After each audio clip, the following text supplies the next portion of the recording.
verdad que es un gran placer estar de nuevo con ustedes. Este es Javier Martín en su canal de audiovisual Estado y Economía para las redes sociales Martín Valores Inmobiliaria y Proyecto UBIT.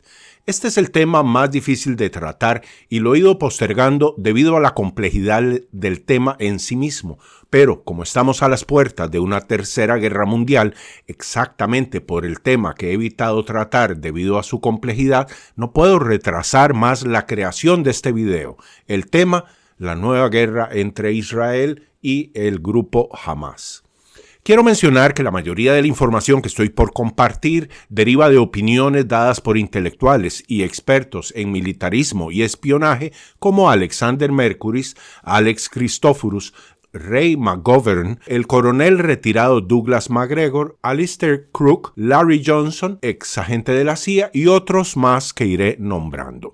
También creo importante definir desde un principio que su servidor no toma posiciones, sobre todo porque intento hacer un análisis y el análisis, la idea es que sea objetivo, que tenga el menor sesgo posible. Esa es una razón. Pero otra razón por la cual no tomo partido es porque justamente el sistema eso es lo que quiere, que tomemos partido y que de esa forma nos trabemos en una lucha entre nosotros, la derecha contra la izquierda, palestinos contra los israelitas, los conservadores contra los progresistas y demás. Entonces, lo que recomiendo no es tomar partido por uno de los bandos. Entonces, pregunta a la gente, ¿y si no tomamos partido, qué hacemos? Bueno, para saber qué hacer, estudiemos la secuencia de hechos, la relación de hechos, vamos atrás en la historia. En 1967, posterior a la Guerra de los 6 días, la resolución del Consejo de Seguridad de las Naciones Unidas, resolución 242, de manera muy pragmática resolvió en teoría este problema. Nada más había que echar a andar la solución.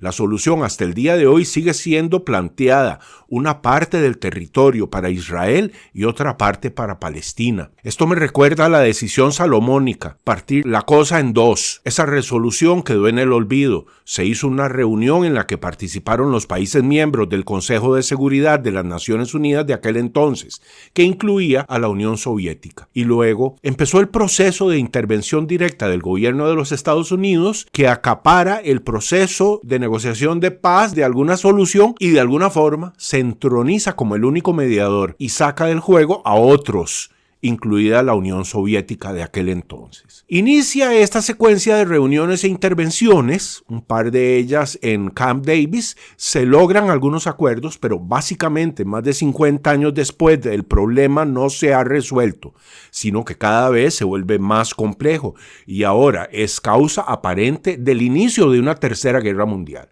Entonces, para aquellos que sienten que deben tomar partido, porque sienten que se debe hacer justicia, un sentimiento bastante natural, encomiable de hecho, pues muy bien, hacemos referencia a la resolución 242 del Consejo de Seguridad de las Naciones Unidas en 1967 y ahí está finiquitado el dilema de si debe tomar alguna postura. Sí, tome la postura salomónica de una parte para uno y otra parte para otro. Eso es lo justo. Continuemos. Tenemos que entender que no hay un solo modelo de pensamiento ideológico en Israel. Tampoco hay una sola postura, sino múltiples formas de pensar dentro de ese país llamado Israel. Igualmente pasa con Palestina, es decir, no hay una posición única. Y paso a explicarme. Algunos israelitas son de la teoría de que en efecto el territorio tiene que dividirse y permitirse el establecimiento del Estado palestino. Otros, en cambio, son de la teoría de que no, que el territorio le pertenece a Israel y que los otros tienen que irse a algún lado. Nadie sabe para dónde, pero tienen que irse. Entonces, no es cierto que el pueblo de Israel tiene una posición única. Hay, solo para dar un ejemplo, judíos dentro de Israel que son antisionistas. Vamos a hacer un poco de historia. ¿Cómo es que se compone este caleidoscopio de diferentes opiniones? Lo primero que tenemos que entender es que los términos judío, israelita, semita y sionista son todos términos distintos. Podemos decir que judío y hebreo son sinónimos y significan ambos que se profesa la religión judía. Israelí o israelita es un ciudadano del país llamado Israel. Semita es un miembro de una etnia que predomina en el Oriente Medio y que aglutina a los árabes y a los judíos por igual. Sionista es aquel que luchó y sigue luchando por la existencia de un país llamado Israel. Entonces, vamos a la composición étnica. La población judía en el mundo se divide en tres grupos principales. Los Mizrahim, que son los judíos originarios de Oriente Medio, los sefardíes, que son los judíos del sur de Europa, más que todo España, y están los judíos de Europa del Este, los Ashkenazi. Explica Alistair Crook, un exdiplomático británico y director del Foro de Conflictos con sede en Beirut, una organización que aboga por el compromiso entre el Islam político y Occidente, y que anteriormente Alistair Crook fue una figura de alto rango tanto en la inteligencia británica, es decir, el MI6, como en la diplomacia de la Unión Europea. Tres grupos étnicos, como es normal, luchan cada cual a su forma a lo interno dentro de ese país llamado Israel por predominar, y quien siempre de estos tres grupos es el que ha tenido más éxito, aparentemente debido a su amplitud, a su buen manejo político, han sido los Ashkenazi, aun cuando los Mizrahim estaban en el poder, pero quienes están en el poder ahora y lo están ejerciendo ahora sí en toda forma de hace unos años para acá son los Mizrahim. Estos son de la teoría de que todo el territorio debe ser dado a Israel y punto. Mientras que los Ashkenazi son más amplios en el sentido en que están anuentes a partir en dos el territorio. Y el primer ministro Netanyahu pactó con los Mizrahim de línea más dura para poder alcanzar el poder con un gobierno de coalición. Opina este exagente de la CIA Larry Johnson. Abro comillas. Recordemos que 2 o 3 meses antes de que iniciara este conflicto, Netanyahu vivió momentos en los que casi lo meten a la cárcel. Él tiene cargos muy graves de corrupción y de soborno. Y hace un par de meses, un poco menos, un poco más, el país casi entra en una revolución porque el primer ministro Netanyahu intentó hacer una reforma del sistema judicial que literalmente destruía su independencia. Y una inmensa cantidad de personas se expresó en contra de esto. Hubo manifestaciones muy intensas y un par de meses después ocurre este conflicto. Entonces, técnicamente a Netanyahu no le sirve que este conflicto termine, porque apenas termine le caerán encima por varias razones. Una, por los asuntos que tiene pendientes de antes de que iniciara este conflicto. 2, por la gravedad con la que ocurrió el ataque, la invasión, que nos dice a todos que abiertamente la seguridad de ese país estaba literalmente abandonada en manos de personas absolutamente ineptas e inútiles, o bien que fue intencional. Esta última teoría ha sido acogida con una gran popularidad porque es inconcebible que un país tan sofisticado a nivel militar como Israel, que haya sufrido una invasión tan vergonzosa, que todo su equipo de especialistas haya sido burlado de una forma tan evidente. Sin embargo, esta teoría, a la luz del análisis meticuloso, no logra consolidarse por 3 razones. Una de ellas es que la seguridad, la protección de ese país descansa en 3 servicios de inteligencia que son el Mossad, el Shin Bet y la Unidad 8200. Y estos servicios de inteligencia son rivales entre sí, lo cual hace muy difícil para un presidente, en este caso Netanyahu, o primer ministro, de poder crear un ataque de falsa bandera teniendo que lidiar a la vez con 3 servicios de inteligencia distintos que además antagonizan entre sí. Más aún, se sabe que el Mossad aborrece a Netanyahu y después de lo que pasó con la invasión, después de tan vergonzosa experiencia de haber encontrado el Mossad el mínimo vestigio de un ataque de falsa bandera, ya lo hubieran denunciado. Finalmente, como ya mencionamos, Netanyahu integra un gobierno de coalición con algunos de sus ministros que lo detestan profundamente y sobre todo ahora, después de que quedaron en gran ridículo, porque en alguna medida eso les afecta en su reputación. Entonces, es muy poco probable que en un ambiente de tanta vulnerabilidad pudo haber existido un secreto tan terrible como el del atentado de falsa bandera que no haya sido filtrado y utilizado ya a esta altura por los mismos ministros de su gobierno que lo detestan. En síntesis, y para cerrar este tema, prácticamente el 80% de la población de Israel está en contra de Netanyahu, sobre todo ahora que ocurrió esta desgracia, y de haber existido alguna posibilidad de que esto haya sido un ataque de falsa bandera, ya hubiera reventado el tema a la luz pública.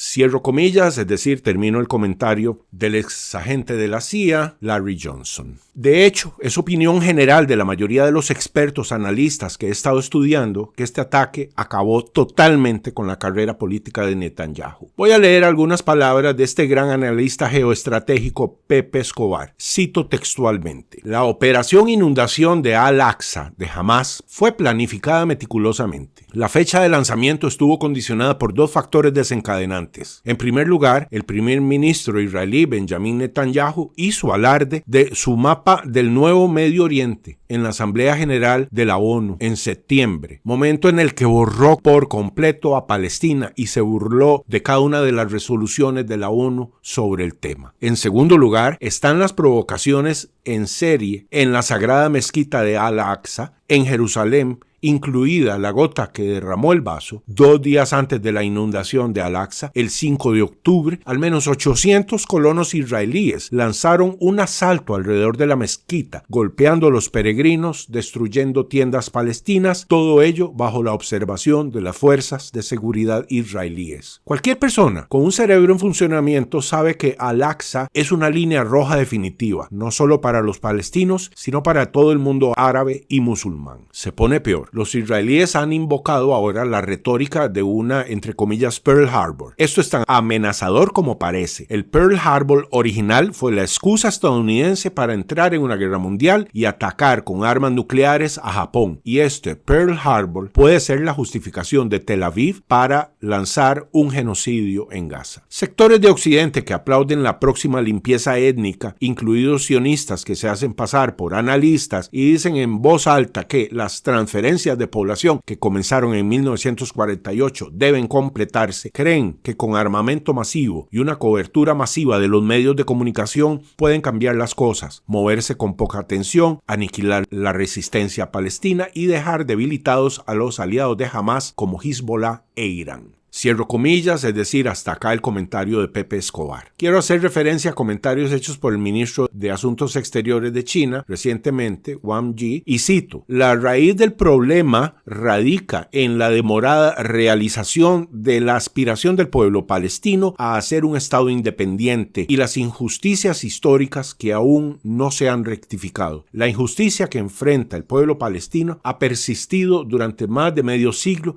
y ya no puede continuar. Cierro comillas, también dijo, y abro comillas, que Israel está actuando fuera de los límites de la autodefensa y que Israel debe detener su política de castigo colectivo a los residentes de Gaza. Cierro comillas. Esta es la posición que tomó China hace ya casi una semana. Seguimos analizando. El secretario general de las Naciones Unidas, Guterres, en español debe ser Gutiérrez, ha llamado a un cese del fuego, que se permita el acceso de ayuda humanitaria y a la liberación incondicional de los rehenes tomados por Hamas para que esto siga adelante. Cierro comillas. El analista Alexander Mercuris dice, abro comillas, la Corte Internacional de Crímenes de Guerra debería intervenir con respecto al bloqueo del acceso a la población de Palestina a los servicios básicos, porque de lo contrario estará, y es lo que está ocurriendo ahora mismo, incurriendo en un crimen de guerra. Continúa Mercuris, Israel tiene todo el derecho a la defensa, no tiene derecho a castigar colectivamente a una población. Hacer una masacre no va a ayudar en nada a la situación política que estamos viviendo en estos momentos, porque si se excede, que es lo que parece que ya está ocurriendo, va a tener la desaprobación general y un ambiente cada vez más difícil para manejar a nivel político, a nivel geoestratégico. Cierro comillas. Desde una perspectiva meramente de estrategia militar, Larry Johnson, el ex miembro de la CIA,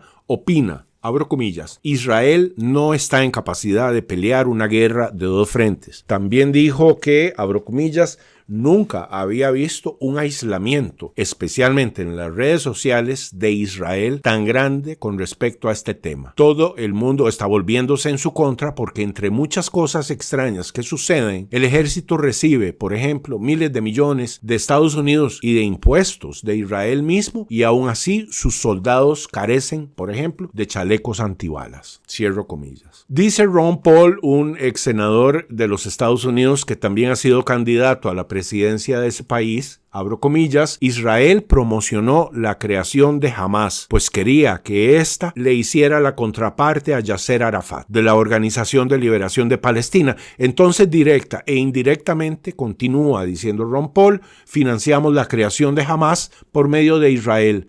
Luego hubo elecciones, Hamás ganó y ahora debemos ir tras ellos y matarlos. Hay demasiados contragolpes en nuestras acciones. Hasta acá el comentario de Ron Paul. ¿Y cuál es la diferencia entre Hamás y la Organización para la Liberación de Palestina? Que la OLP está de acuerdo en partir el territorio en dos, mientras que Hamás, mucho más fundamentalista, considera que no, que todo el territorio tiene que ser para Palestina. Ese es el conflicto que le sirve a unos y no le sirve a otros. Por eso promocionaron Hamás, que busca la no negociación, y marginaron a los moderados, la OLP, que están de acuerdo en partir el territorio en dos. Ray McGovern, otro exmiembro de la CIA, opina, abro comillas, el secretario Blinken ha perdido el hilo, nadie se lo toma en serio, la faena está muy por encima de su capacidad, seamos realistas. Ahora tenemos a Irán conversando con Arabia, algo sin precedentes, y también algo que ha sido impensable, ahora además China está involucrada en el tema, cierro comillas. Voy a explicar un poco a qué se refiere. Irán es de mayoría chiita, por cierto que son persas, no son árabes, y el resto del mundo musulmán, es decir, los países árabes y otros de Asia y Eurasia, es en cambio de la rama del islamismo conocida como sunita o suníe, y se detestan entre ellos desde el principio del establecimiento del islamismo. Es una historia interesante, cualquiera puede revisarla,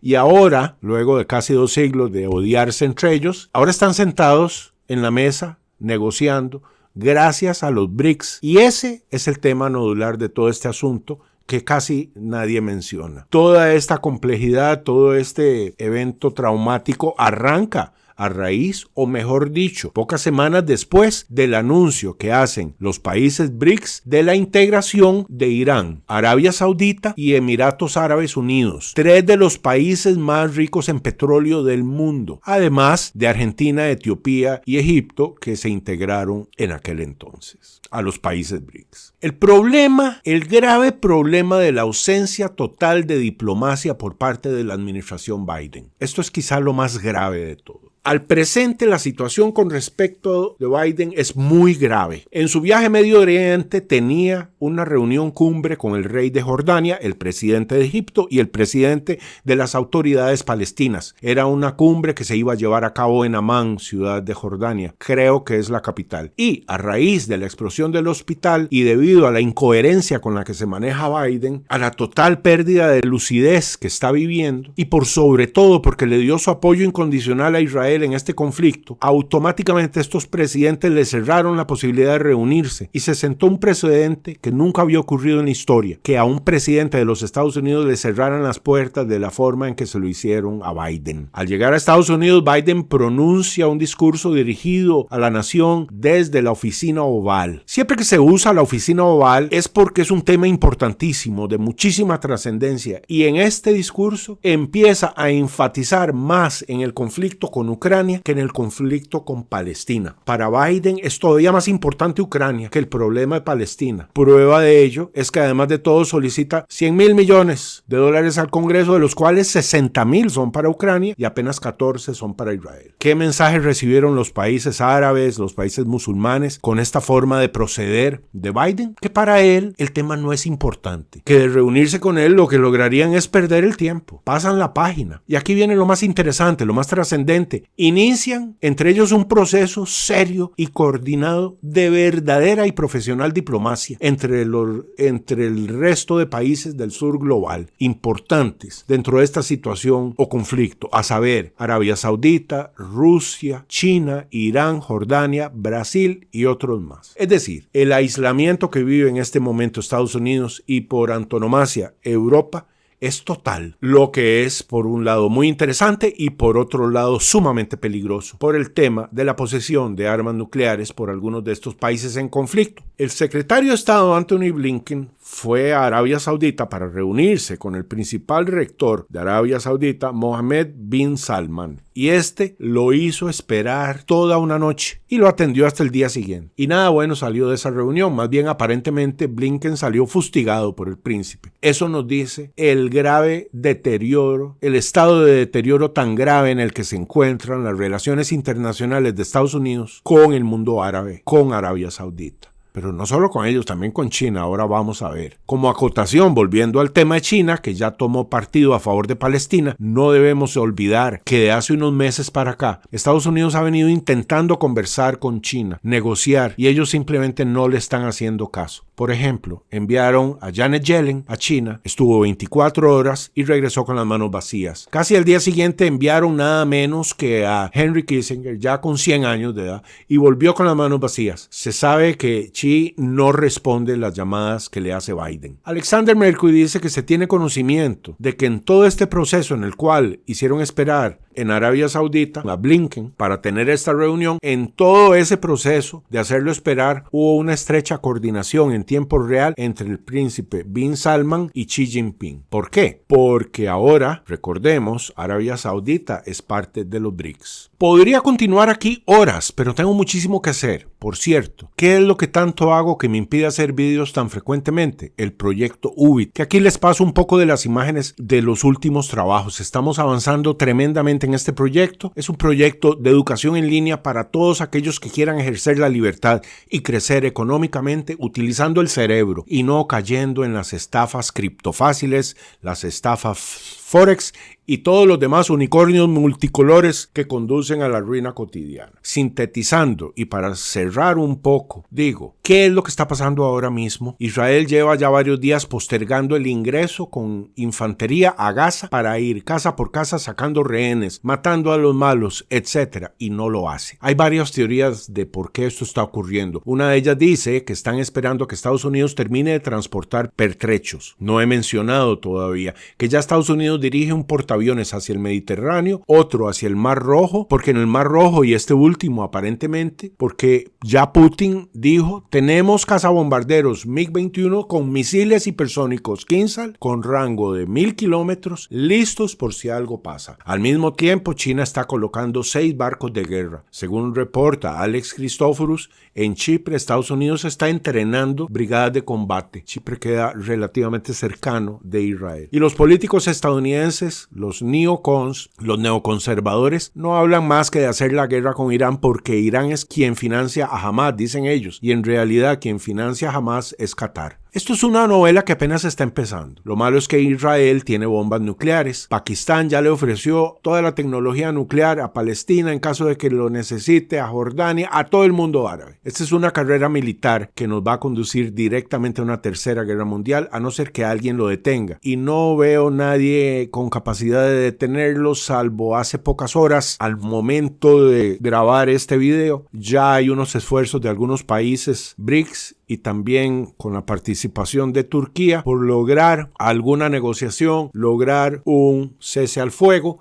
El Consejo de Seguridad de las Naciones Unidas ha recibido 3 propuestas de una pacificación de este conflicto. La primera fue propuesta por Rusia, rechazada por Estados Unidos. La segunda propuesta fue por Brasil, también rechazada por Estados Unidos. Y ahora Estados Unidos presentó la suya, que no incluye un cese al fuego. Vean la gravedad de lo que está ocurriendo. Y empezamos a preguntarnos ¿por qué? ¿Por qué Occidente colectivo promueve la guerra y no la paz? Y la respuesta, otra vez más, está en el sector económico. Y vamos a hacer referencia a algo muy interesante que dice Gregory Mannarino, y es que la crisis de liquidez ya documentada, y hemos hecho vídeos al respecto, que lleva varios años gestándose en el sistema económico del Occidente colectivo, ya no tiene control. No hay cómo sostener la falsa de que todo anda bien, y ahora la única forma de continuar con esto es con la guerra. La crisis de liquidez se ha querido solventar, por ejemplo, con las reposiciones nocturnas de la Reserva Federal. Aquel que esté interesado en penetrar en este tema, revise los informes de la Reserva Federal sobre las operaciones reversas nocturnas de octubre de 2019. Por cierto, que hice varias publicaciones al respecto,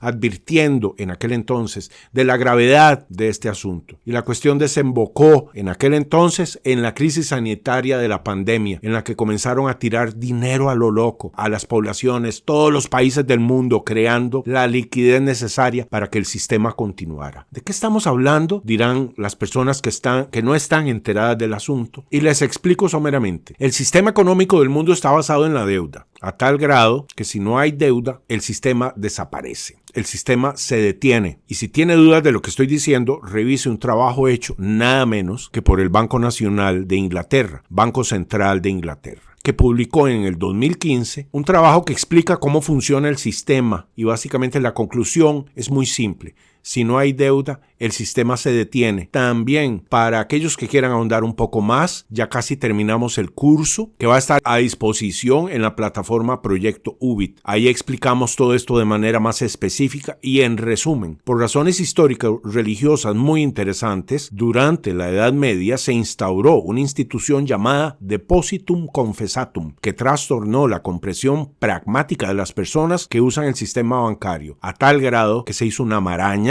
Se convirtió en una profunda confusión entre préstamo y depósito, y eso permitió la instauración del fatal sistema actual, sistema bancario de reserva fraccionaria, que es la causa principal del ciclo recurrente de las burbujas económicas que se inflan y explotan cada cierto tiempo. Este curso, que explica someramente todo esto que les acabo de contar, se titula Historia del Pensamiento Económico y va a estar a disposición de todos en la plataforma proyectoubit.io. Un gusto haber estado con ustedes, nos vemos pronto, muchas gracias, denle like, apoyen nuestra iniciativa y echen pa'lante, nunca para atrás. Chao.